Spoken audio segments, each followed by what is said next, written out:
Israel has faced numerous conflicts with Hezbollah militants since fighting with Hamas militants began following a devastating attack. The second-in-command of the Hezbollah militant group has threatened to step up cross-border attacks if Israel persists with its deadly offensive in the Gaza Strip. The warnings from Naim Qassem, Hezbollah's deputy secretary general, came amid an unprecedented series of attacks on U.S. targets carried out by Iranian-backed militant groups in the Middle East. Qassem claimed that Hezbollah is intervening to relieve pressure on Gaza and described Israel as the aggressor. In his statements, Qassem expressed, "Those who are in the axis of the resistance have observed that the United States was the plan. Therefore, they are attacking the United States with the aim of sending a message to stop its actions, as well as Israel should stop. While the United States and the rest of the world have the right to support Israel in destroying homes, we do not have the right to protect our people and loved ones, those of Palestine."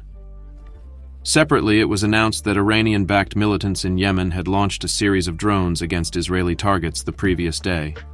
In addition, at least 10 other attacks were recorded against U.S. bases in Iraq and Syria over the weekend and the day before. 3 U.S. defense officials said. Most of the attacks did not reach their intended targets, as most of the missiles hit U.S. bases without causing significant injuries or damage. The attack took place just days after a long-awaited speech by Hezbollah leader Hassan Nasrallah. The day before, militants fired rockets from Lebanon into Syrian territory. These rockets, coming from Lebanon, penetrated deeper into Israeli territory than in any other incident since the 2006 war, prompting Israel to respond with an offensive. The following moments marked Israel's response. The Israel Defense Forces reacted quickly to these attacks. Israeli warplanes carried out strikes in several areas linked to the Hezbollah militant group in southern Lebanon, as reported by the Israel Defense Forces. Targets included areas with technological assets, weapons depots, rocket launch sites, and other infrastructure. The impact of the Israeli attack significantly disrupted the plans of Hezbollah militants, as the destruction of these facilities, where crucial weapons were hidden, put them in a difficult position. As a result of these Israeli attacks, large plumes of smoke appeared near the Lebanese town of Rish, adding to an atmosphere of continued tension in the Middle East region. Shortly after this attack, the Israeli army mobilized once again. The Israel Defense Forces attacked 2 terrorist cells in southern Lebanon, as confirmed by the same organization. These cells intended to fire on Israel, possibly using anti-tank guided missiles. Additionally, the Israeli army reported the attack on an observation post belonging to Hezbollah, a militant group in the area. This sequence of effective attacks by Israel completely altered the militants' positions. Additionally, the Israel Defense Forces added that an anti-tank guided missile was fired from Lebanon in the Metula area. Although fortunately it caused no injuries, Hamas leader Saleh al-Aruri, who is also in charge of the West Wing of Hamas Bank, currently operates from Lebanon, thus maintaining Lebanon as a hotspot. Meanwhile, the Israeli Defense Forces continue their offensive in the Gaza Strip. Israeli Defense Minister Yoav Gallant announced the deployment of army forces to the heart of Gaza City amid the ongoing military offensive in the Palestinian territories. Israeli ground forces have attacked Gaza from multiple directions, coordinating their actions with naval and ground forces. Gallant underlined the intensification of pressure around Gaza, emphasizing the determination to press forward until victory is achieved, and the return of the hostages to their homes is guaranteed. Despite calls from several world leaders for a ceasefire with Israel, Israeli Prime Minister Benjamin Netanyahu reaffirmed that there will be no such ceasefire in Gaza unless Hamas agrees to release Israeli hostages. Netanyahu made a striking statement saying, "Israel will assume responsibility for overall security in Gaza for an indefinite period after the end of the war." The Israeli leader added, "Gaza needs to be governed by those who do not follow the path of Hamas. We must ensure that for our own safety.